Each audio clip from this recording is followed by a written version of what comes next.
he came from South America, played for Atlanta, was Atlanta's one of Atlanta's best players, and also helped build their franchise there. And they've been able to, and with him, he was able to go off and play in the Premier League for Newcastle, and he had actually a good run there. And the one thing I want the MLS to kind of focus on a little bit more of is having good young pieces and becoming kind of a feeder league for exports. Like it's like, hey, we have these nice young players who can play the game very well and go forward. Like the Chicago Fire.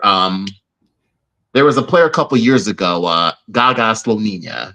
He was a goalkeeper, and at the time, he was one of the. I would say he got signed by Chelsea, and Chelsea's a big team.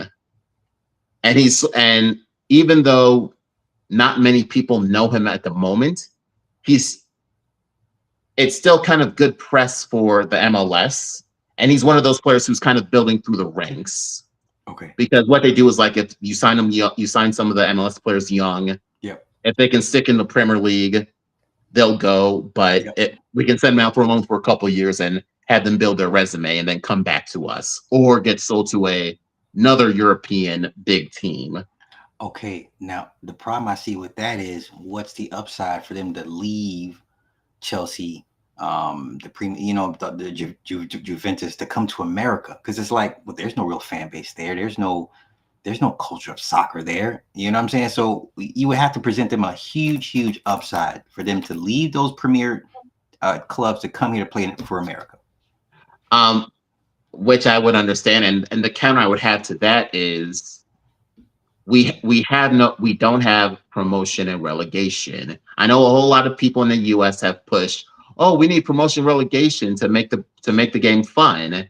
And it's like, no, that's not realistic. No owner worth his doggone salt is going to take the risk of getting demoted to a second league, right? Have the casuals walk away, right, and be willing to lose money on the fly like that, right? Being in a league where it's no promotion, relegation, you have 32 teams slugging it out for being the best. That's more unique as opposed to, oh, you're going to a different league in which you have to deal with promotion and relegation and having to potentially move to a different club because you don't want to be a part of a relegation team and having to deal with the hope of like, hey, I want to our team might come back to the Premier League, or they may get knocked down another peg like Leicester City. And the other thing too that and this may sound cynical, but we're not going to be a Europe. We're not going to be a England or Germany, a Spain or Italy.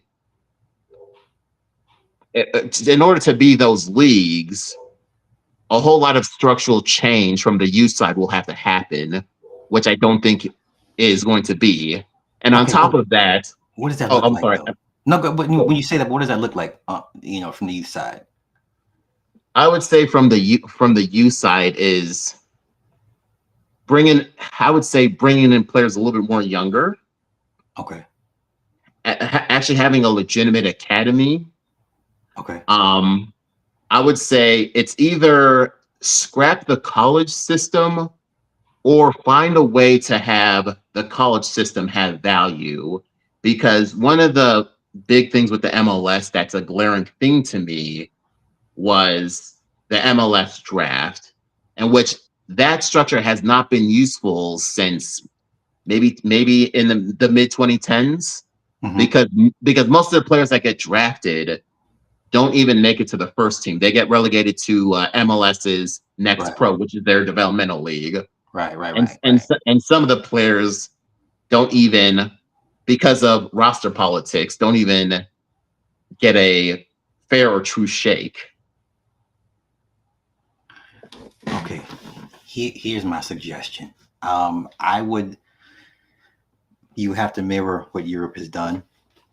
You would have to create a league outside of college. One step away from scrapping the college system. You got players. You know why? you're gonna let it turn into what baseball's turned into, a bunch of Latinos and Dominicans and Yeah. Puerto Ricans. Those are I see white kids play soccer, but it ain't nothing like these Latino kids. Like they live and breathe this shit. You understand? Yep. And I think part of the problem is they don't want to have an influx of just Latino players be the sole representation for US soccer. I think that part of that is some racism there, but that's Yep. the only shot you got.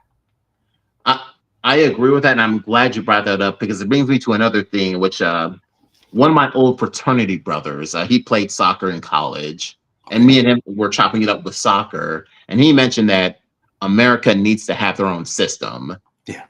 We need to not really stop imitating the Europeans or the Asians or the South Americans. We have to come up with our own style of soccer instead of trying to imitate everybody else. Yeah, I just like the way Europe has its feeder system set up. That's all I would say. I say take a bit of from that as your part of your structure base, and just create your own farm system. Unfortunately, the majority of your kids are not going to look like little Billy and Tommy, and you know what I'm saying, and Wiley. They're going to look like Raul and Jimena. You know what I'm saying? Like even the girls. Listen. I can't put into words how passionate these kids when it comes to soccer, like their parents instilled that shit into them. Yes. You know, and I just think Americans for the most part don't want to see a bunch of brown kids whooping ass, for the USA, and then Tom feel like, well, Tom Jr. doesn't get a shot. I was listening to a podcast, Landon Donovan. Yep. I can take or leave him. He's bitching because his 8-year-old didn't get bumped up with his friends to the next AAU league. I simply said, well, maybe your kids aren't good enough. Exactly. And the white folk came for me. But he's telling his story about how he had to break it to his son, like, oh, we got to find a way to tell my son that he can't play with his friends because his friends are a little older and they made the cut at the next, I think, 12 to 13 bracket. And his son's like 8. I'm just like, your kid's not good enough. In which I agree with that. That's because every other league has that. Because I remember an old YouTuber, well, technically not really an old YouTuber that I watch from time to time, Stunted Growth, made this very good point. And I'll use the basketball system, for example. High school, AAU, college, and then the league. Yeah. They have the barriers in place to weed out either the mentally weak with the off the field stuff, or the players that they may have some talent, but they're not good enough to play at this level. Yeah. And that's the reality with some of these things, with that structure.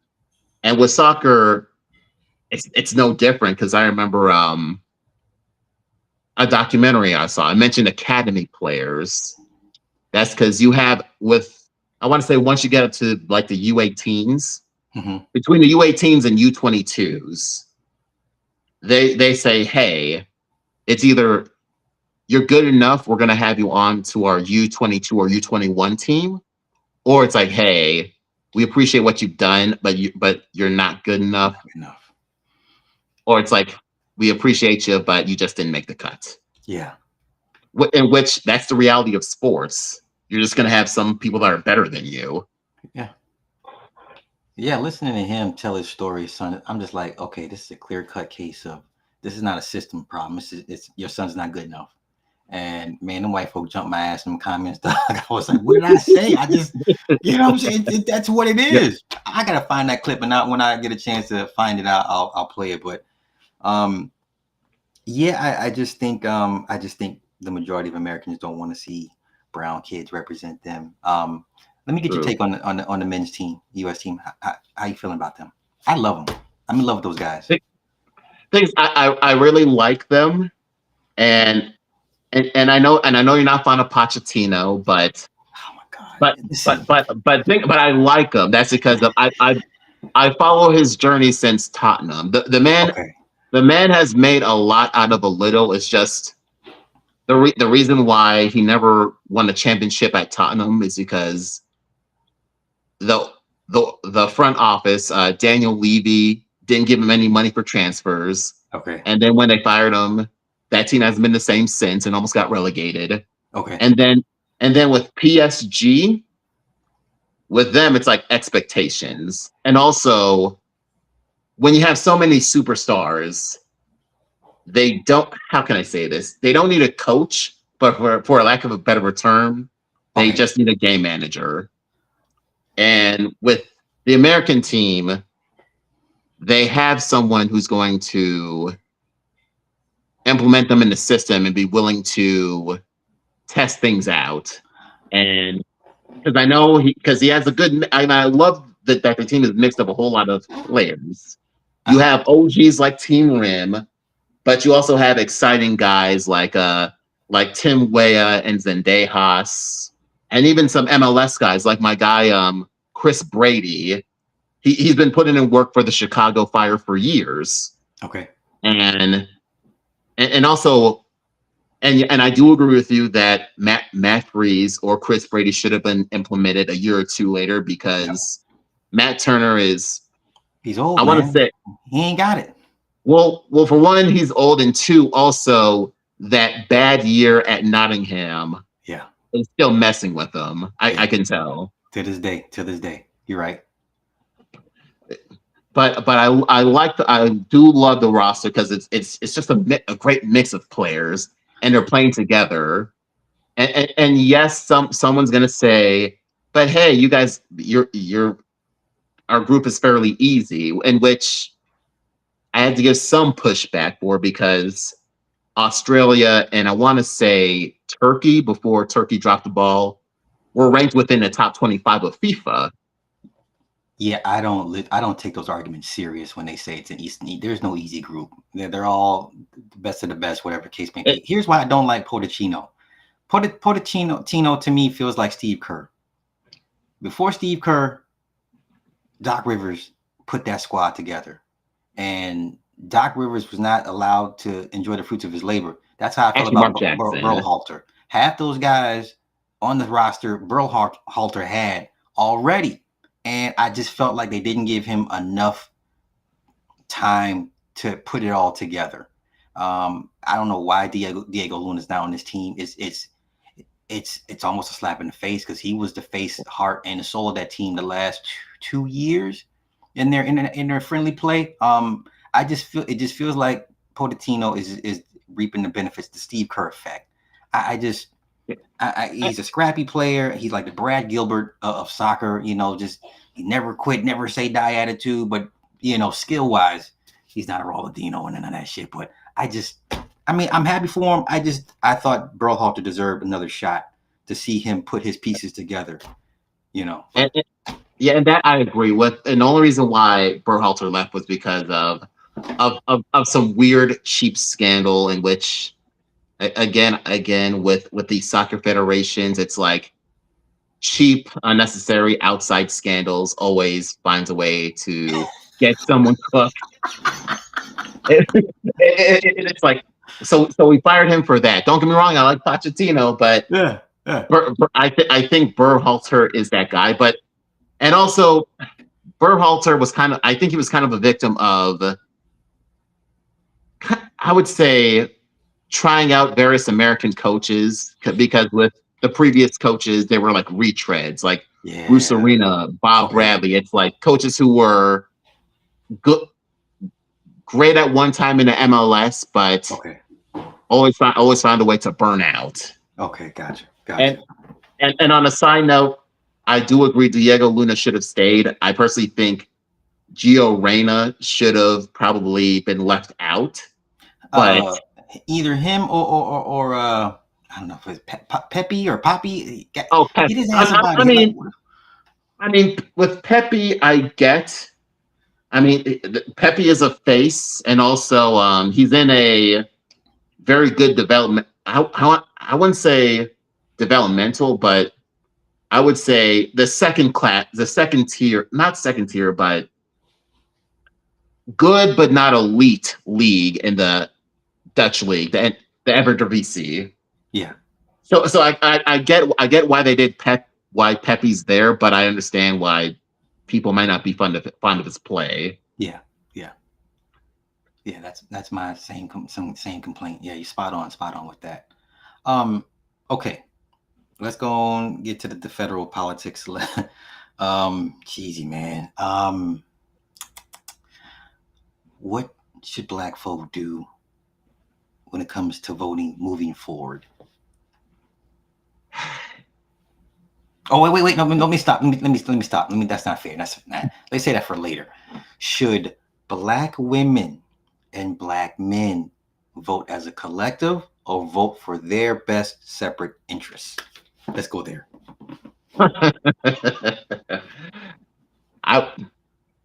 Collective. I'd say they're better off voting as a collective. But dude, I mean, but the Nigerian enemy says collective, but Club Fortune himself says we're just gonna have to do this individually because at Red Sings the Blue said it best: Black men, you have no friends. You are on your own. Okay. And, go ahead. I'm sorry. Go ahead. No, go ahead. You're about to ask a question. Okay. If let's say that is true, Black men, they're on. We all we got. Okay. Then are you telling me because the history of voting tells us the Democrat Party has not been fond or kind to Black men? Republican Party openly pretty much has told you we really don't need y'all, so there's really nothing over here for you. What are Black men to do? The thing that I would do, and I said this to a friend a couple weeks ago, one of my close friends who, funny enough, he was a felon in his past life, but he's grown. I've said we're gonna have to attack locally. Okay. We're gonna have to rebuild locally, then build through the state, then build nationally. Okay. And the best way I can say it is like we're gonna have to do the long rebuild to get back some political power to build us up. Because we're not built like that. We're not our parents. Unfortunately, Sly, you are right. I know a lot of people want to be black pills and, excuse my French, rudipumic sad asses and cry about women, cry about opportunity, cry about their NBA 2K25 not working. But unfortunately, it's like the Manichaeans. In order to get pleasure, you are going to have to go through some pain. This is true. You're gonna have to do the grunt work. Okay. And also as a man, and also on top of that, being a man, and funny enough with Father's Day, and which happy Father's Day to you. Appreciate it. Thank you. Being a man is a thankless task. You're not gonna get patted on the back or get revered for doing the grunt work. At times you're gonna get cursed out, and you're gonna have people say, not understand your vision, but you're gonna have to rebuild and attack locally before you go nationally. Is that part of the problem that these younger men want credit? They want recognition. They don't want to be viewed as a tool or a light switch. I would say that's part of the problem. The other problem that I also see too is that a lot of people, they want the easy way. A whole lot of people want it easy. They think, oh, I want the shortcut. I want the free ride. When in reality, in real life, there's not really a such thing as a free ride. Mm-hmm. One of my biggest awakenings back in college was that I've always said that people have the following things: an opinion, a bright side, a dark side, and a price. Okay. There's a price to everything. There's no such thing as free. Even on certain things that say it's free, there's always a cost associated with it. Like anyone who has T-Mobile Tuesday, they may say, hey, you may get like a free pizza or a free drink. Sometimes they may have attachments where it's like, oh, you got to spend a certain amount of money, or you have to use your gas to drive to that place to get that free thing. And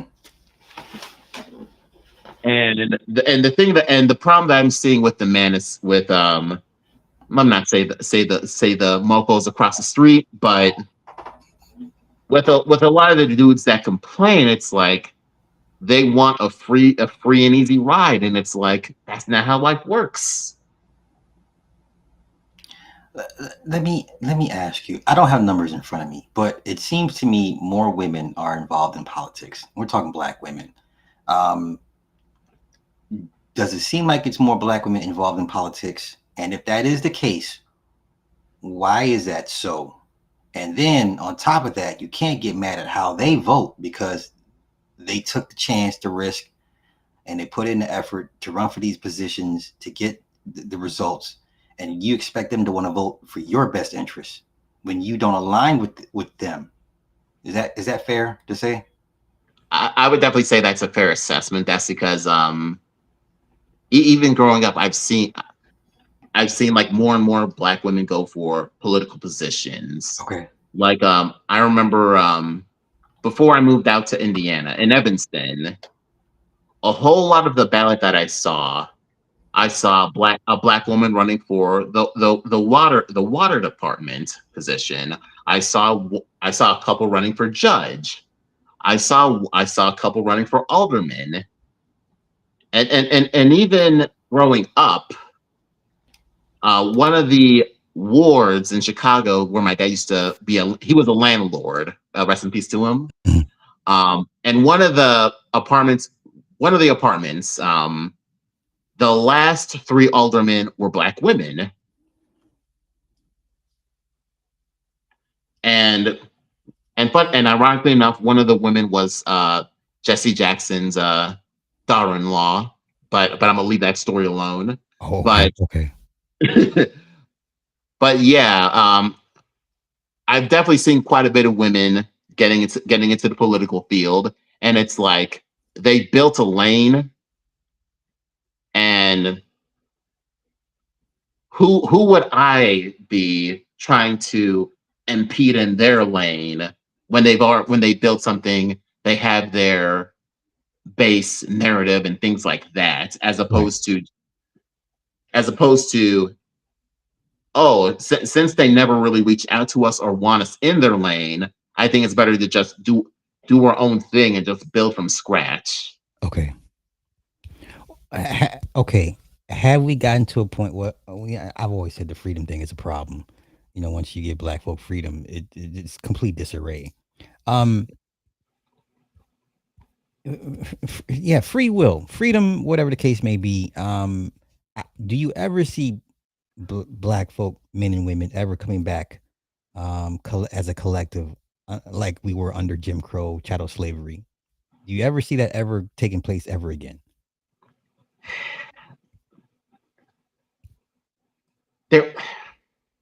There's part of me that says no on a grand scale, but there's another part of me, and I've seen this on the Nigerian side, where it's like Black men and Black women having to come together and build their own wave, if that makes sense.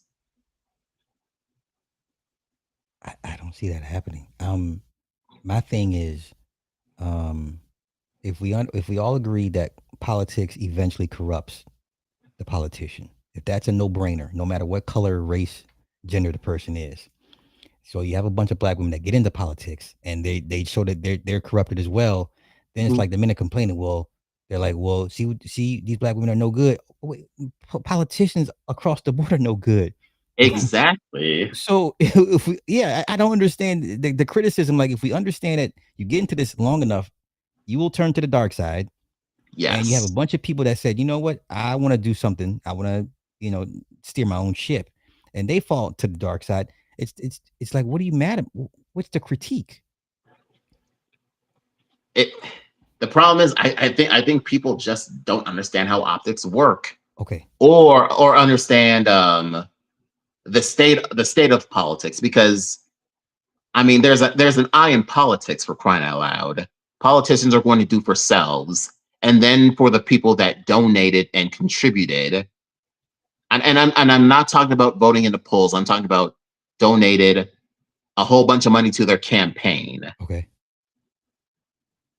And on top of that, a whole lot of politicians are, once they get a sniff of that power, they're going to do everything and anything to keep it. Mm-hmm. Because I'm not sure if you or anyone else remember this. Barack Obama's second term. I remember with the Goyness, what the rainbow community, aka the Goyness.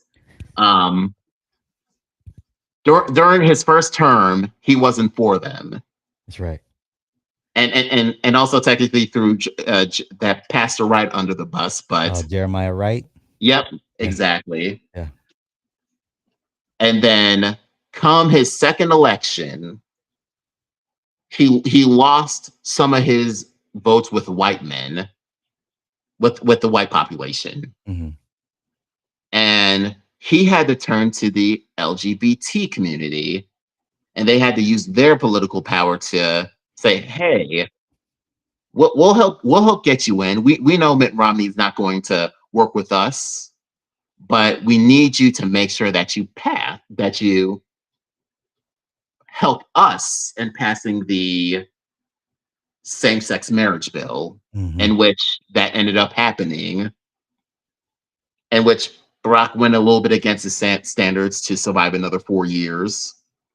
And you see this all across the board, whether it's the Dalton Mayor Tiffany Henyard claiming that she's for the people, but she rather trick and flex in Vegas as opposed to fixing up Dalton and getting rid of those awful places that cause depression, aka boarded up stores or strip malls, or even having corrupt politics so bad it reminds you of Nigeria. But and my bad. The only thing I'm gonna say about this too is that I think people think that we vote you in, you have to do what we have to do. I think people have that perception. Okay. It's like, hey, we vote you in, you have to make sure that you do for us, as opposed to having any true consequences of not following up on promises, because you've seen too many politicians go behind the back of their voter base and no consequences happen. Gavin Newsom survived 2 recalls. Two. Yes. Mike, our Illinois Governor Mike Quinn, I personally think he was involved in the Blagojevich stuff. That's right. But that's right. Okay. But yet people still voted and let him in. And that whole tenure was a whole lot of nothing. But man, people don't really people don't understand how, like, when you talk about corrupt politicians, like Illinois is top of the list. If they're not top 2, you know, people just have no clue. I mean, I go back to George Ryan. I was cool with his family, and then Blagojevich. It's like it's standard. Like, it's not a real politician unless he does something corrupt. Exactly. Or even like the Beaver family. Todd Stoger's son, Jesse Jackson Jr. And funny, and I did mention his sister-in-law, Sandra Jackson, who was an alderman for one of the old neighborhoods my dad was a landlord of. She went to jail along with Messy Jackson Jr. because of the whole Blagojevich seat. Okay. Or even one of the Alderman Beavers. I want to say it was him. I'm trying to remember if it was him or I know his daughter went to jail because of some political stuff. I want to say he went to jail too, but then again, the corruption is so deep. It's like it's literally so you lose track of it. It's like Yeah, I just don't. I just don't think people really have an idea. Like, people think like, oh, what Gavin is doing. Gavin is nothing compared to what, just the laundry list of corrupt Illinois politicians. Like, I'm surprised Pritzker hasn't been hit with something at this point. Um, that's why I want to ask you, why do black folk like Pritzker so much? To be,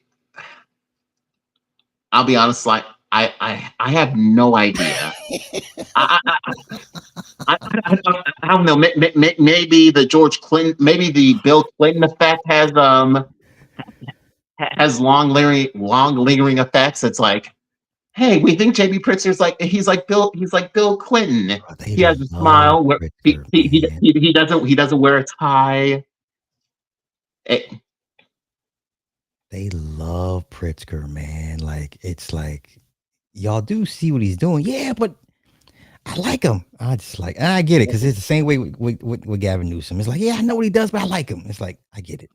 I get it. exactly. Or even with with this new mayor, I, with Johnson versus Paul Vallis at the time. Mhm. I literally viewing them, and I was like, I can't believe this. I know the Panini Africanism are going to be on my neck, but y'all gotta vote Paul Vallis. That's because Uh-oh. I don't trust Brandon. I do not trust the mayor. And look and behold, Johnson gave migrants stipends. Mm-hmm.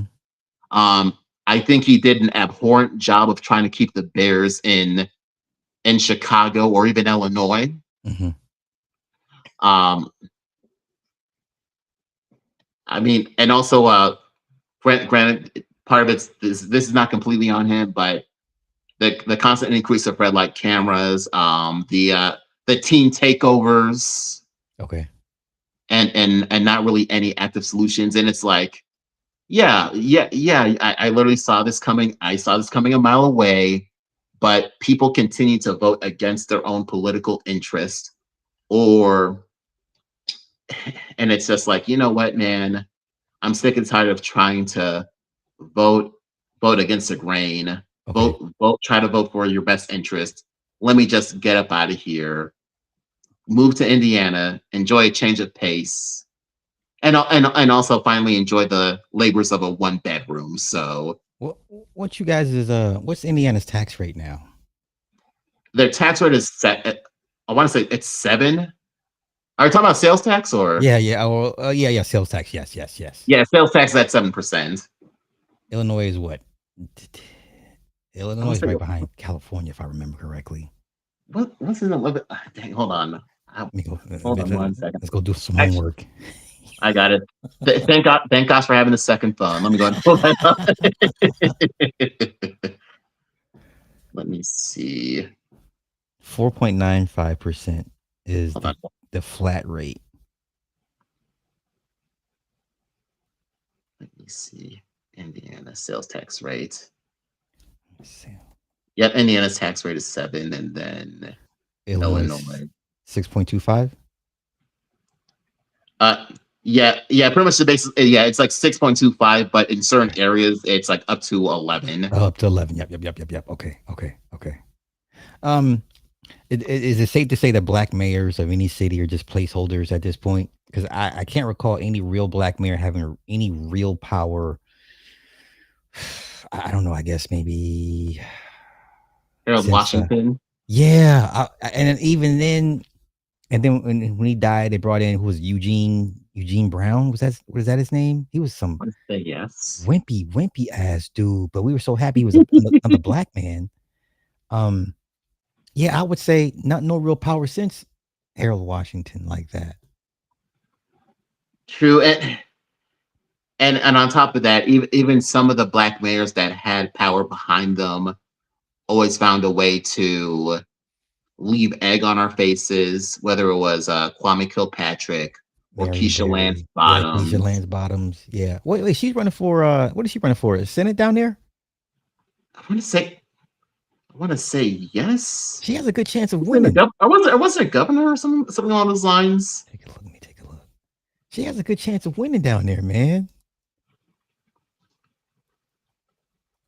Oh yeah, governor. It was the governor. It was for the governor. Okay. Okay. Yeah, I mean she's bounced back pretty good, I think, given what she's been through the last couple of years. That is true. Yeah, because I know that she worked for the Biden. I want to say the Biden administration because I Yep. know that she was in the White House for a good minute. Yep. Yeah, she could be the nation's first black governor. I, Yeah. I think she might pull that shit off, bruh. I mean, hey, time heals most wounds and Yeah. certain sins. That's a great thing with the political game. That's because I did hear a rumor that Rahm Emanuel may be looking to get back to the Chicago mayoral race. You think he should?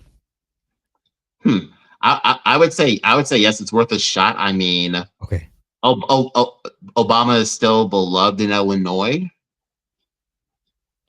You So think Obama ever comes back to Illinois politics, or he's done? Like he's done like with everything. I think he's done because I don't think he really has anything else left to prove. I mean, he he has a solid reputation beyond the city Mhm. because his new center.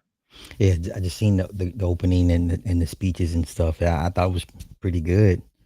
Yep, and funny enough, one of my new coworkers, family members, I want to say wrote a song for the center Wow. that he used. Okay. Yeah, and he worked with Eddie Vedder. Well, no, she worked with Eddie Vedder. From Pearl Jam? Yep, Wow. I, That's I, dope. I couldn't believe it, but I'm like, hey, shout out to her, especially working with a legendary band like Pearl Jam. That's dope. That's dope. Yeah, yeah, but I would say with Barack Obama, I mean he's still popular and respected, considering that Biden and Trump are not really viewed highly. And Okay. Okay. So who do you think they picked to run against Newsom and whoever in 2028? huh, Because I can't see it being JD Vance, even though all of a sudden he wants to flip on Israel. I don't. I, It. If people were genuinely upset at this administration, you would turn on everybody that's ever been it, associated with Trump. Everybody.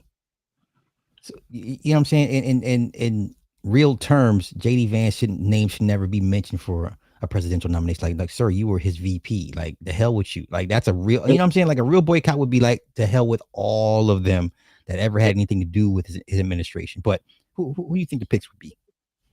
I'm I heard this name spinning around. I heard Rubio. Rubio may be someone who may be the fallback plan if JD Vance becomes too radioactive. Okay. That's the only person I could think of. That's because they blew it with DeSantis. And again I've said this, and gonna keep on saying it. DeSantis should not have ran along Trump that year Agreed. because he would have kept his mystique and status. And then with what's currently going on right now, DeSantis would have been able to swoop in and become for lack of a better term, a white savior for the party. Mm-hmm. Which and with his crash, it reminds me of Howard Dean in a Okay. sense, because it's like Howard Dean should have waited another year and would have been the white savior. And I know people don't like that term, but that's how I kind of view it as. It's like you have to with certain politicians, you have to pick your spots. Mm-hmm.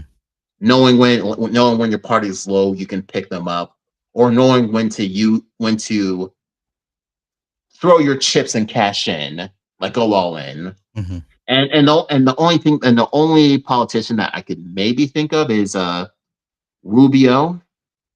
That's because people thought Abbott was once considered a guy, and I'm like, no, Abbott's is fine. I think his peak is where he's at now. Okay. The and all the other Republicans, like the ones in the Senate, are primarily rhinos and what I like to call Chucky Finster politicians. It's like a whole bunch of scaredy cats, a whole bunch of people that can't stand on nothing. Even someone like Rand Paul, I would have thought Rand Paul would have been a nice candidate for down the road, but it's like, but since he's in the senator and in the muck of the Republican things, the backlash really made me think. Yeah, I don't mind Rand. He can challenge his own party, but he just does not have he just wouldn't really have the base, gotcha, or the support behind him. So okay. I want to switch gears real quick. I think you're the only person I could really ask and talk to about this topic. Okay, the whole Godfrey, and I don't know who his co-host name is, and the David Oye Lobo kerfluffle. Just what is your take on just I don't know the whole Black Brit, Black American acting roles, the Niger aspect of it. Man, what does this shit look like to you? Okay, what does it look like to you? And what do you see in your reality when it comes to these topics? as far as these topics goes, with someone like me, I don't have beef.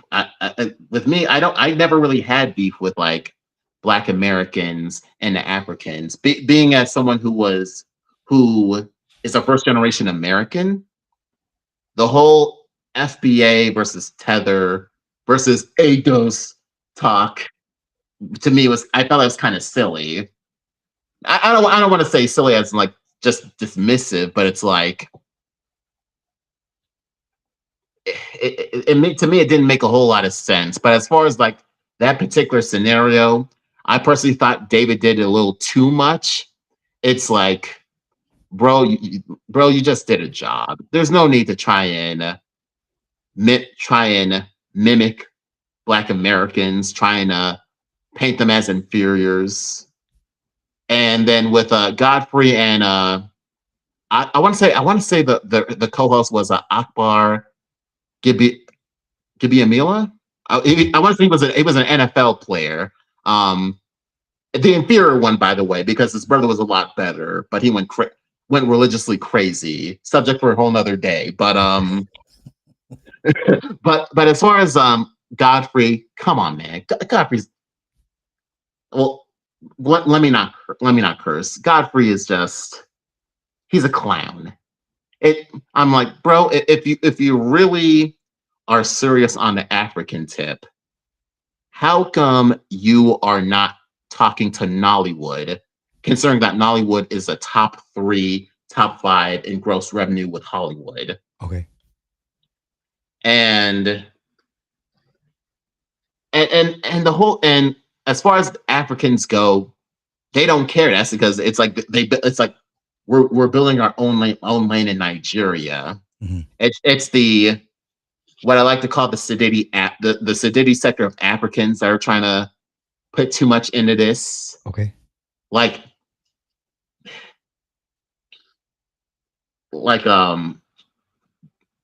seeing a whole enclave of them, like it's like, hey, you guys are just taking the black roads because it's convenient and kind of settling for less to a certain extent. Okay.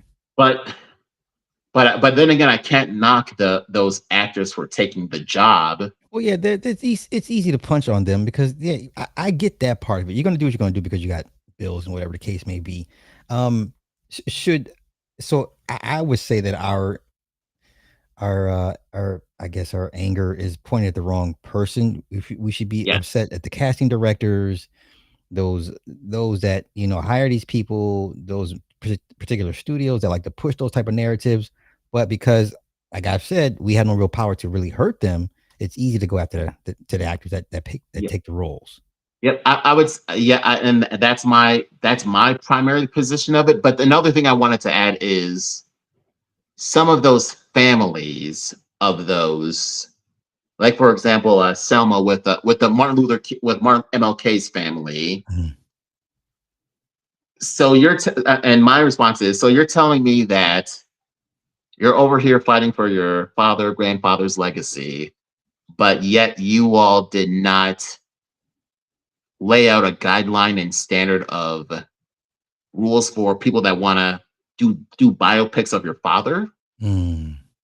Good point. Just because let's be real, family estates will put their foots down. Yeah. I mean, Jimi Hendrix, classic case. Marvin Gaye, even though for the record that they can go to hell because they should have never won that blurred lines lawsuit. But I'm gonna leave that. But again, we agree. Yeah. We're in agreement. Yeah. And I want to say there was another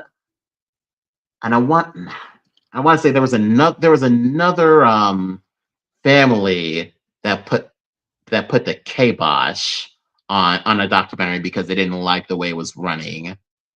I want to say it might have been Teddy Pendergrass's family estate. I'm trying to remember. There was another Black family that put the kibosh on a documentary because they didn't like the casting or the way it needed to be done. Mm-hmm. But I would give some small pushback for certain families for not defending their like certain Black legends' honor or estates. Mm-hmm. Like the Nina Simone thing. I could say like, so you're just gonna give a cheeky Twitter response as opposed to any real blowback or having the studio and the estate shut this down with the swiftness. Mm-hmm. Because and not to veer off too much, but Zoe Saldana is a fame whore, and she sold her soul for getting an Oscar for Emiliano Perez, which got worst movie, which I don't know how that movie got. Yeah. Hey, you ain't seen that trans person? They kicked her out of Hollywood so fucking fast. Yeah.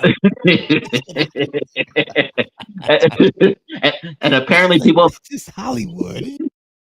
And I'm like, wait a second. So that didn't get a Razzie, but a Coppola movie did. But man, I mean, that day it's like I've seen it all. Yeah, now I've seen it all. But just so with these are that, not conversations you're hearing in everyday regular life in your comings and goings. No. Okay. It's like it's seen, but it's not. It's one of those conversations I don't really hear a lot of pushback on. Mm-hmm. Okay, so it's more internet conversations than anything. Yes, in which more and more of these things I'm starting to see. It's gotten to be more of these more internet conversation based as opposed to real life because there's no real impact or actual effect to a certain extent. Because I know that some movies they do flop because of the poor casting. Right. Yeah, I've noticed some interviewers will, listen to the internet and be like, okay, let's see what they're talking about. They'll ask an actor. I mean, we all go to the Samuel L. Jackson response, like, okay, that was a good start, but it's pretty much died down since then. Like as far as the Black actors being asked this question as part of the interviewing process, like it seems like the fans are being flamed mainly just by regular internet folk and not so much in the real world. Exactly, and it reminds me of the whole marriage argument. If you don't mind me, yeah, please, yeah. You have a lot of gender war hacks, as I like to call them, talk about marriage is this, marriage is that, blah blah blah. Pretty much trying to downplay everything like that. And don't get me. And as a side note, if you don't want to do marriage, that's fine. Free will, free reign, as I say. Exactly. You don't need to advertise it or try and get other people to join your circle jerk of opinions. Yeah. But in the real world, a good chunk of people still value marriage. I have two uncles and my dad. They've been divorced before, Okay. and what I like to call the Nigeria to American woman pipeline. Okay. If K's in here, I'm not sure he might know what I'm talking about. Their first wives were American and got divorced, but then they went back and married an African woman, and Happily ever after. exactly. Or in my case, for my father, God rest his soul, married two American women, and then chose it's a well, no, two American women, one African woman, and then fourth time's a charm. Okay. But Okay. and even on and to even add to that, my two previous job, my current job that I just started and my previous job that I did for 2 months. My previous job, I had to get mentored by two women, like for the Mm, onboarding process. interesting. One was a white woman who was married to her man for 20 plus years, and this is on their second marriage. Okay. And then and then the other coworker just turned 21, a young black woman, and she was married, and it's like, oh, I'm like, hey, we just celebrated our 2-year marriage anniversary. Okay. And funny enough, that office, which was like five people, I was the only one who wasn't married. And it's Um, like, all these people talking about anti-marriage yeah. and make their pockets hurt and stuff like that. It's like, I'm like, yeah, yeah. I'm like, yeah, these mofos are living in fantasy land because I've seen people get divorced, do marriage again, or even my current job. I had 3 HR people, and then it was me and 7 other new hires. And let me see, and it was 5 women. All 5 of those women meant, like, as far as like things that they like to do for fun, Mhm. they mentioned doing something with the husband, whether it was like camping, gaming. And one of the HR people mentioned, like, hey, me and my husband are expecting, or like, hey, me and my husband, we do hikes together. And Imagine it's that. like, Wow. Wow. Yeah.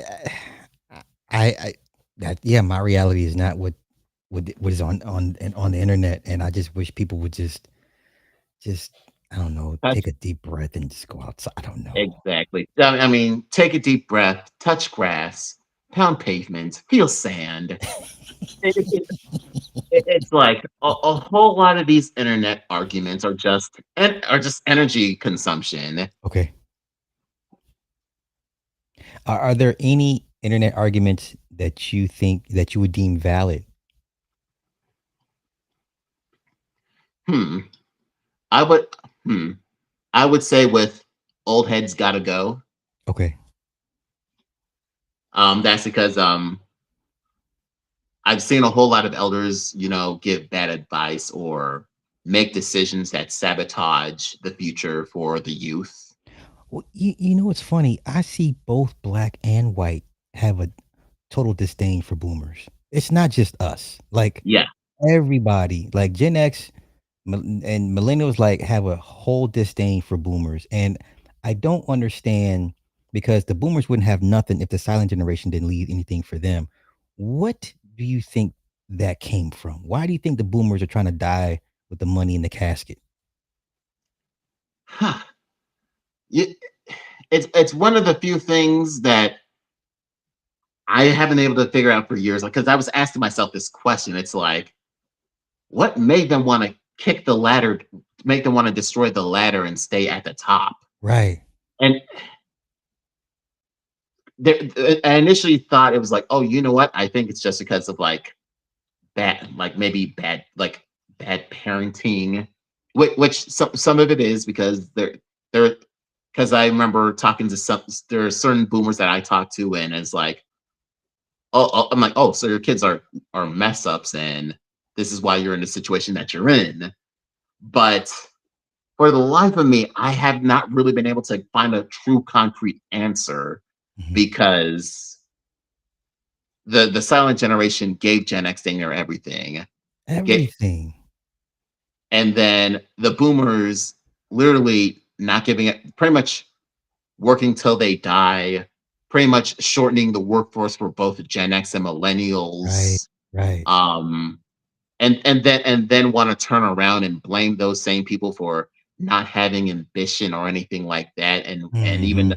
even though your actions have helped create a very dark and gloomy road for millennials, Gen X, and even young Gen Zers. Okay. Do you see any light at the end of the tunnel for these last two generations, for Z's and Alphas and the young millennials, as far as economics? If if TurboTax, if my 5 months stint at TurboTax taught me anything, no. It's like it's not going to be good because I don't see less and less jobs having pensions, Mhm. um people getting into, I know there are jobs that offer 401ks and Roth IRAs, but not meant, but they're not really going to get much from it, especially with how crooked the stock market can be, Mhm. especially with a trillionaire putting your 401ks at risk, Mhm. but most people don't realize that. And even some of the constant downgrade of Medicare with my own eyes. It's like, Oh, that's the worst. I think that's one of the worst things that has happened. I don't think people really realize how expansive and how many people were under Medicare. I just, yep. I mean, yep. With what states literally trying to limit Medicaid, and then with the Medicare process and all the chaos that's it's ensued, Mhm. and also people trying to get in the dual system, and that dual system has been trying to add more regulations, Mhm. and also trying to make sure, hey, it's not about helping you, it's about making sure that we give you what we give you. Right. It's like, hey, you're only eligible for this level, hey, you're only eligible for that level, and we can't really give you anything else. It's crazy. I feel bad for these kids, man, because they ain't gonna. It's not even them not being able to afford it. It's just you'll never know the satisfaction of ownership, of saying, okay, this is mine. I don't want to hear all the It, arguments with the property tax. Fuck all that. Okay. At the end of the day, is these young folk will have no real sense of accomplishment. You know, they exactly. won't have no pride in anything because there's nothing for them to have a piece of. And I think that is just a sad existence in my it eyes. it really is, and it hurts like a mofo because I remember the satisfying feeling when I paid off my first car, Okay. and just the feeling and excitement, and also my mother, she recently paid off her house, Okay. and Nice. the pride and happiness that I saw in her, it's like, and I'm like, dang, I'll, my generation and a whole lot of people beyond are not really going to get that satisfaction because of the economic warpath that a whole lot of people created. Hmm. Yeah. It's Yeah. just sad, but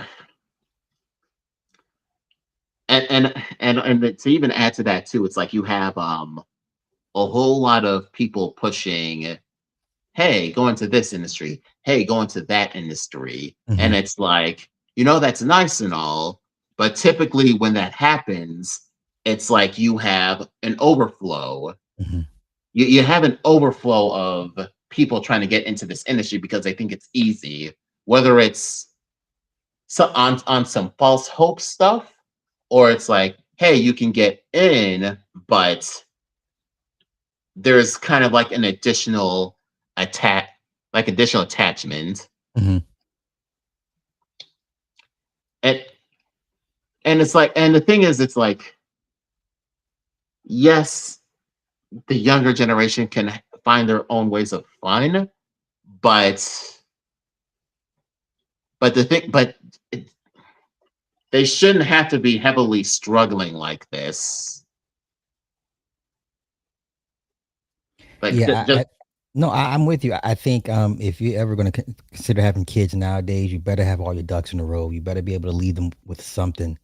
If they even have a chance in at survival at in this next juncture of humanity. I just yeah, man, the yep. days of kind of being carefree and shit, those days are over. You better have Oh a yeah, plan, a backup plan, an alternate yep, plan, and because it could, you know, affect one's survival, especially the next generation. I think we owe it to them to set them up to prepare them to have a leg up. But I think just exactly, boomers, I just don't understand where that shit came from, man. Like they act like they got it out the mud. Like, no, you motherfuckers had help, you know. Like, exactly. It's like you went from hippie era to Super yeah. Stooge. It's like, hey, you guys are taught us to be rebellious, taught us to, be our own man, the free will, peace Yeah. and love, and it's like, maybe like within like 20 years or something along those lines, it's like you all decided to abandon that and just Suit go, and tie. Yeah. yep. Wow. I didn't even think about it. It was the hippie. Yeah, that's them. God damn. It, They were the it main was like, ones. No more wars and the hell with yep. Vietnam. And oh my God. Yeah, it was like they preached peace, but then they became the warmongers. I'm like, irony's a mofo, isn't it? Damn. Uh, Yeah, when you put it like that, that's crazy. That's crazy. oh, Last topic. I had to ask the question a while back. I said if people could afford to leave the US, would they? Do you think you would ever get to a point where you'd be like, call auntie in Nigeria, I'm coming back home? Will you think you ever get to that point? there's part when you first brought that question, I was gonna say no because Nigeria is corrupt. Nigeria is, don't get me wrong, Nigeria is a beautiful place, but the corruption reminds me of Illinois, so probably not. Well, you know But how to then navigate it, but you would be part. I mean, you know that you see it coming and going. I mean, that you that is also true, but then again, there it's kind of like with Italians. okay? It's like, oh, you're Nigerian American. Oh, you don't know the language. Oh, That's you may have right. some money. You're gonna bring us back to Nigeria and think it's all perspective and things like that. So there's that. It's like, maybe I might not. I might with Nigeria. It's like, maybe not. Okay, how much But worse would it have to get for you to be like, you know what? Okay, let me go and start adding up these costs. What would it take? hmm, I would say probably it would take Nigeria's economy improving a little bit, Okay. and America's economy just going all the way into the toilet. Like the job market has become Edward Anderson pessimism levels of Oh, bad. oh Lord, that's bad. Okay, Yeah, that's real yeah, bad. yeah. You have to be Edward Anderson, and Sir Isms played out played out vocabulary levels of bad. That's where you say, okay, you know what, mom, call my aunties, call my uncles, Yeah, and yes, call the people on my dad's side. yeah. I want to go back home. Okay. Well, you know what? Just knowing that you have the option to do so, that you're, you know, heads and shoulders above a lot of people. You know, That I, that that Yep. no, I just think I don't know. I wish more Americans pursued dual citizenship. I don't care what country you select. Just have that option. Because everyone else does. Why don't you? And the great thing is, and I'm grateful for my mom and two of my aunts for helping me get my Nigerian passport, because I was supposed to get my passport back in 2021, but unfortunately, just the timing and also the situation at the time, I was in Club Tupac mode, but Oh shit. no, no, no, no, not Club Tupac. Correction, Oh, Club Machiavelli oh, that's even worse. I don't. situation. But but luckily, the universe gave me a second chance to go back to Nigeria, and I Okay. have my passport, so I can go freely as Right I on. Right please on. to Right visit on. family. Okay. And, and dang, if you had time, I was gonna address the autism thing with you. Yeah, please. Yeah. Chime in. Because people accuse me like I'm making fun. I'm not making fun. I'm just. What? Go ahead, man. Go off on it, man. Okay. Now, if I had my camera on, I put on my glasses and address your critics. Sly, you and old boy who decided to terminate the child with Down syndrome. Oh, Jesse Woodbridge and them. Yeah. Yes, Jesse Woodbridge. You all are not wrong, and it's not disrespecting the child or punching down on the kids. The thing that a lot of people fail to understand is that, and it was a good point that you brought up. What happens if the parent goes down? Yeah. If they have able siblings, that responsibility is going to go to them. And they don't want to do that. I mean, they don't, but they have to. That's because, unfortunately, because sometimes with family, sometimes you have to fall on the sword, and that's a part that a lot of these people don't understand. Because I was a part of that to a certain extent. That's because I had a certain family member with special needs. Don't get me wrong.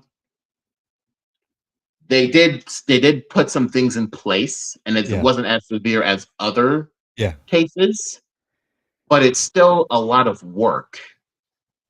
As you know, pretty much visiting them, making sure that their needs are taken care of, making sure that there isn't a turbo degenerate, so you don't go to jail and having to go Latrell Sprewell on them, or even and even some of the cost involved. I think it's a lot, and with the family member, rest in peace. They're no longer here. It's a whole lot. With the emotional toll of it, having to, and when they pass, some of the additional work. Okay. Because me and one other relative and God bless her, she helped me with the family member in question. We literally had to help pool in our own money, take time away from our lives to make sure that family member was okay, check in at the hospital. And even though that family member was lucky to have a benefit, unfortunately, because of certain circumstances, we weren't even able to get, I wouldn't say, for lack of a better term, rewarded for that. Pretty much, it was just used for funeral cost, and and I had to walk away because Illinois State Medicaid would have taken what was left of that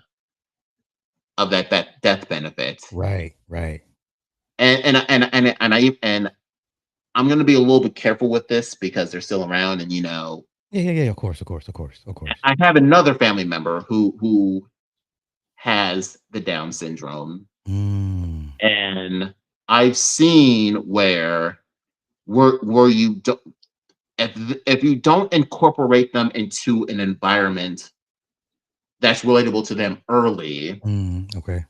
you are going to have yourself a hard time as an adult. That individual is going to have a hard time coming up as an adult.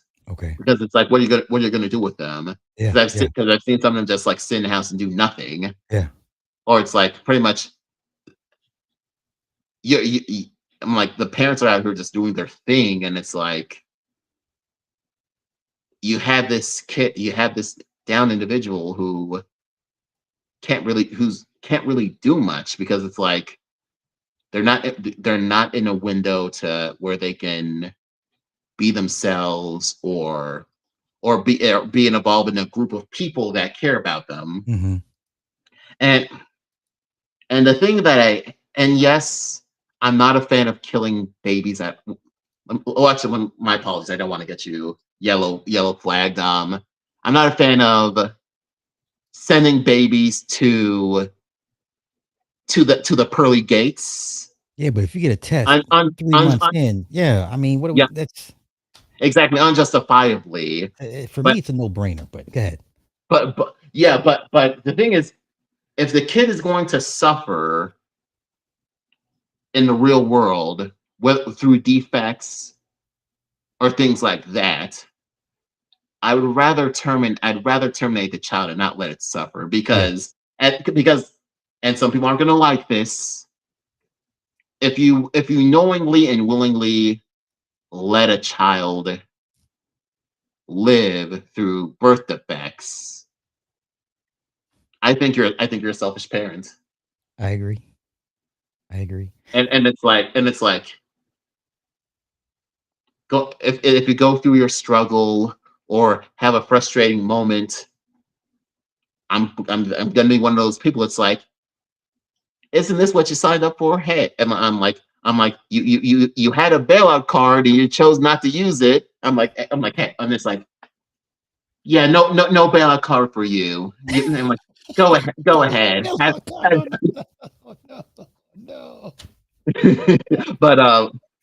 But but yeah, it's like a lot of these. But again, a whole lot of people want to have the God, and I hate this because some of my families are that way. The Christian, I'm not saying Christian, the Christian mentality, and it's like, sometimes it's like if you're not willing to pay the price or do everything necessary, then there's no real reason to let that child live.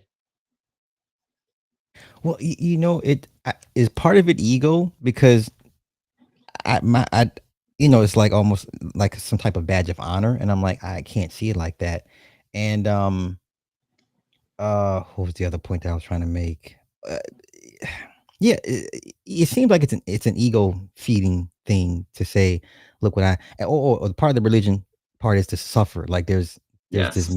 pride in suffering. I'm not trying to suffer, dog. Like I hear people say, God gives only his toughest warriors the toughest battles. I don't want those battles. No, thank you. I'm sorry. I'm like, I don't believe that. I'm like, at that point, I'm like, you know what, man, you just being an asshole, just like, and cut it off. But part of it is ego, but another part of it is trying to save face, pretty much Okay. on the keeping up with the Joneses tip, because you'll have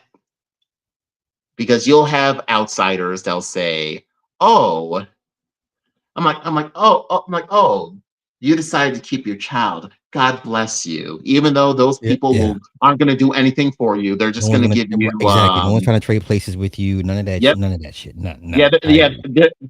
they're all they're going to give you is just verbal sympathy at best, and maybe a few trinkets and resources there, Yeah. as opposed to telling you like, hey, if this child is suffering a blah blah blah, I think you need to let it go and try again for a healthier one. Okay, let me ask you this. For those parents that had children and there was no autism test that determined that it showed up 2 3 years later, delayed, whatever the case may be, and then it's like, okay, now we determine your child is on the spectrum, high, severe, level 3, level 4. What should those parents do? Hmm. That that is a very good question. I mean, there's part of me that would say I would I would say pretty much figure out the source of how that happened and sue the ever loving crap out of them. But then again, unfortunately, I got nothing. Unfortunately, I can't really think of what what to do in that case. I would say probably I would say there's part of would say you would have to you're too little too deep in So you got to tough it unless out. and You're too far gone. You got to tough it out. exactly or unless you're willing to say, hey, you know what, we don't want this. We're gonna adopt. We're gonna have to send them for adoption because it's a little too much. I But mean, I get it. Listen. There's no for me. There's no easy answer. Especially if you're talking 2-3 years down the road, and all of a sudden they stop talking. Like we've seen a couple stories where they just start regressing. Vaccine injuries are a thing. Even if you sue the shit out of them, got all the money in the world, you still got this broken kid, and it's like this constant reminder of how broken your child is. This child will never be able to fend for itself. It will never be a contributing member of society. It's always going to need help, and you got to trust exactly, people at some point to do right by the child. It's just like, I ain't built for that type of stress. exactly, and also in the words of the of Super Sanger 75, Hey, man, hey, um, man, look at me. society doesn't society shouldn't be responsible for your child or be caught in the brunt of your child's severe disability. Well, okay, that's a perfect segue. Does society want to be bothered? From what we've gathered, now we can go back into the early 1900s, how they used to do these children, just terrible. But society's not much better. That is true. That's because what if they go to school, you will have kids, that'll make fun of the special ed kids. Yeah. You'll have them view them in a weird way, no matter what you do, whether you have them closed off, whether you have them leave the school 2 hours early and then they go to the alpha bus. Yeah. Whether I mean, yes, you have some places that help them, like group homes, but then again, with group homes, they're primarily made of CNAs Mm-hmm. and things like that. And with CNAs, it's like they- they're like a two ego drunk. One may have, you may get like the Wayne Brady portion where it's like, hey, you get some good CNAs, or a DMX level drunk where it's like, I'm like, oh no, you're gonna get the CNAs from hell. Yeah, my grandmother at one point, she was in a home and they dropped her. She broke her hip, and then my mom brought her home, and that's where she was until she died. She was like, "Nope, these people are going to kill my mama." And I was like, "God damn!" Like it was, what do you do? CNA is a tough job, man. I don't, it's easy to bash CNAs, but that's a rough way to Yeah, get into the medical field, man. yes, it is. My Yes, it is. I had a couple relatives that were CNAs, so I completely understand. Like CNAs, nurses. So it's like I completely get it, and my heart goes out to them. And I will also say this too. It's no ill will against the kids or anything like No, no, no, that. no, no, no, That's because at the end of the day, it's not their fault that they had this situation.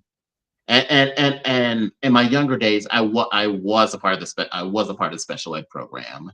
Okay, So I've seen these things. okay. And yes, there are cases, and I'll even add myself to this, where you can get out of the special ed program. Hmm. So it just really depends. And the sad reality is that there are some scenarios where it's like you can't really do much of anything. It's like you're stuck with it. Yeah. Well, from what the numbers, every year there's more and more diagnosed, more and more vaccine injuries, and I think this is going to force society to have to address these children, even these adults, and you're gonna have to somehow make a way for them, create these communities for them to, you know, for the parents to have communities of parents with kids, you know, in these home settings, these communities, and you know, find the resources to keep it funded. I just, it's just too many. It's too many of them popping up nowadays. Like it's almost like damn near 1 in 3 that your Yeah. kid's gonna end up like this, and it's like that's too big of a risk. You know what I'm saying? That's too much of a gamble. And I hear people say I don't want to have a kid just because I don't know if it's going to come out right. And I get it. You know, it's a scary time we live in. So, but Club, I had you on for far too long, brethren. Any any final thoughts? Well, for anyone that came here, thank you. I can't really see the chat at all, but They doing what and also you know, thank you. the chat does what the chat does, man. Exactly. uh, thank you for having me on. I'll only say these. Oh, actually, I'll only say these last two things, and then I'll go. No, 3. Yeah, take your time. All right. Actually, you know what? You'll probably want to time me for 5 minutes. I'll just make it quick. Okay. Number 1, fuck Chipotle. It's Qdoba all day. I'm not. Wait. What Chipotle do to you, man? First of all, Sly, I'm not going to pay for guac and why would I go to a place that charges me for guac and queso when Chipotle can give it to me and also fall for the shambles? Qdoba ain't cheap either. It isn't cheap, but guess what? They give me free guac. They give me free queso. I can get a buy one, get one. I heard Chipotle doesn't do that. Free guac and queso. Oh my God. Okay. Fair enough. Yep. I mean, Chipotle is a big lie, and you people fell for it.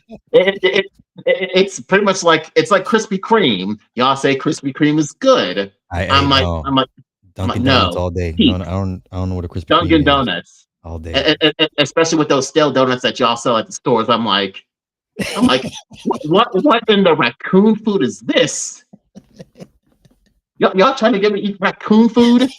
Just like them bean pies? Nope. Y'all can go to your room.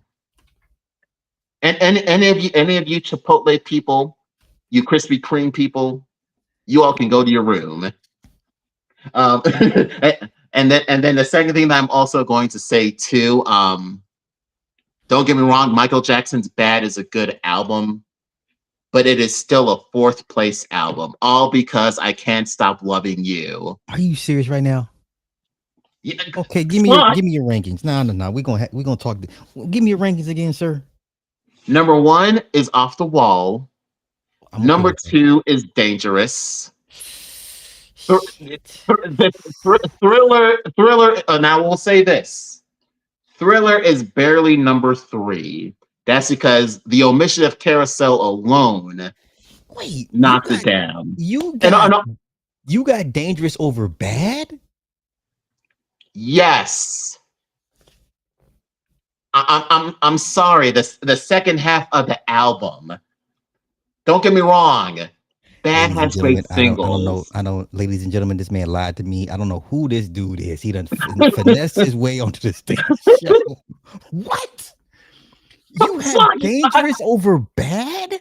Yes, Sly. I have said this for months. I have said this to my family for years. Dangerous is a better album than Bad and a better album than Thriller. Don't get me wrong.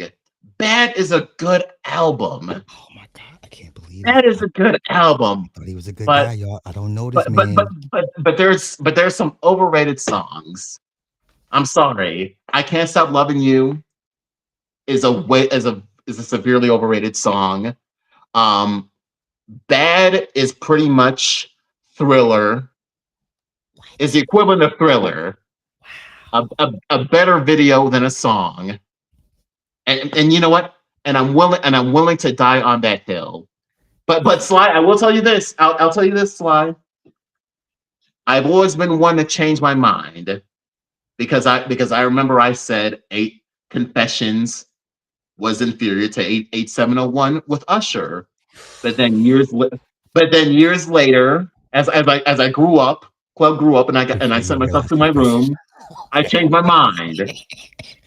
Or even with Janet Jackson's Demita Joe album. I said that album was trash, but as I got older, it was actually a really good album. The problem is she just did a bad job with the rollout and choosing singles. Okay. That's So- a very, very good point. But I can't let the Dangerous over Bad. Man, you probably the only person I've ever heard say Dangerous is a better album than Bad. And I'm still standing on it. And I know people in the chat are probably calling the FBI on me. You know, it's like I'm like, this man is an infidel.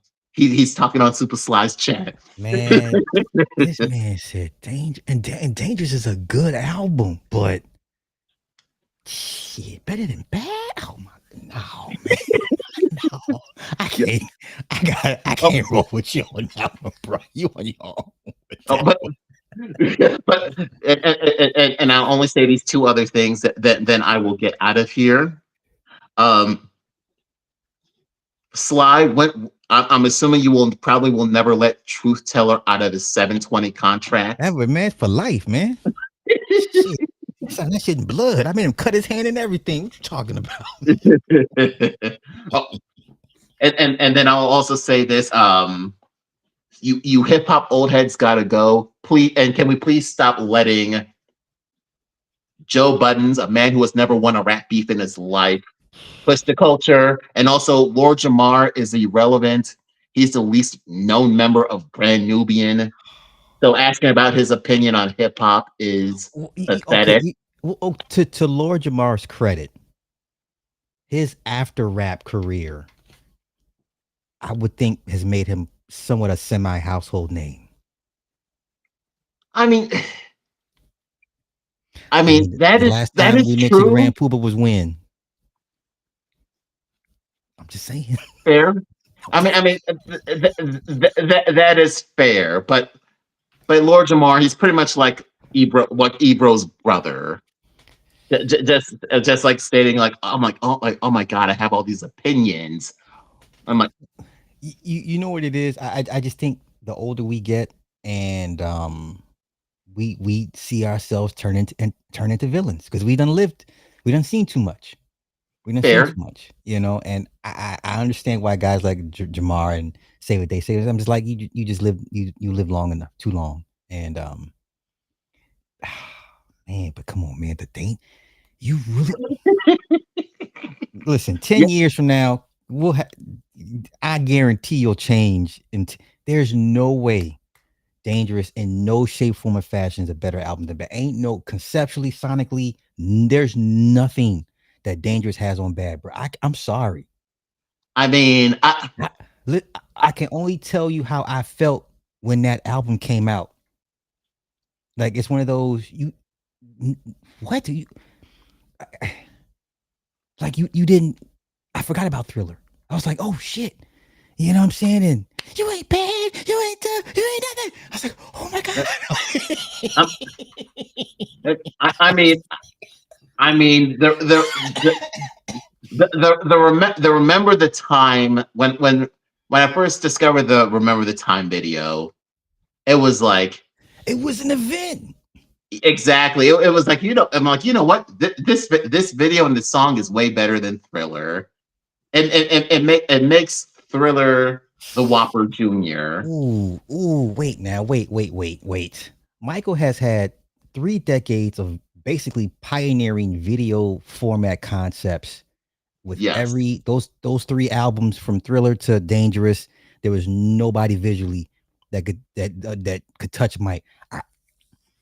You Remember the Time versus nope.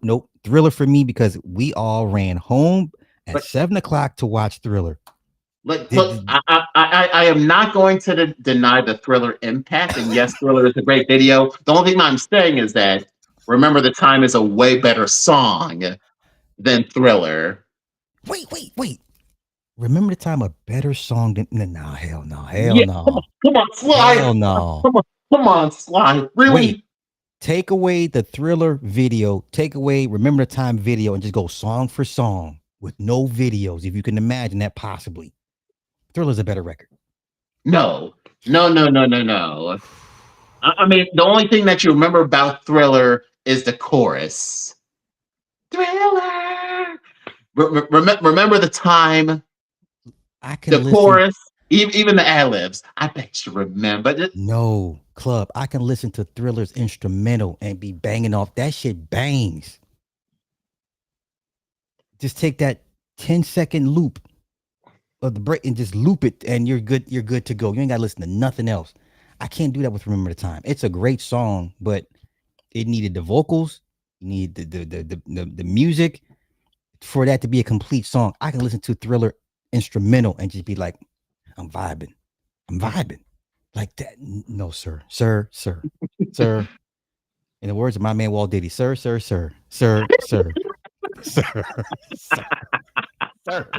the fuck? But I'll get this up, and then I'll go ahead and send myself to my room because of my unpopular Michael Jackson takes. I can't believe this man. But the only two things I'll say to the audience is the Tether versus FBA argument. Yeah, is irrelevant and dumb. That's because you have sectors of people in the outside world that view both sides the same. And also, as someone who's been surrounded with both African and American culture, I respect both of us. I respect both, in which blacks help create the entertainment culture. I'm adult enough to say that. And then the last thing I'm going to say, screw the gender war, and also screw Ohio State.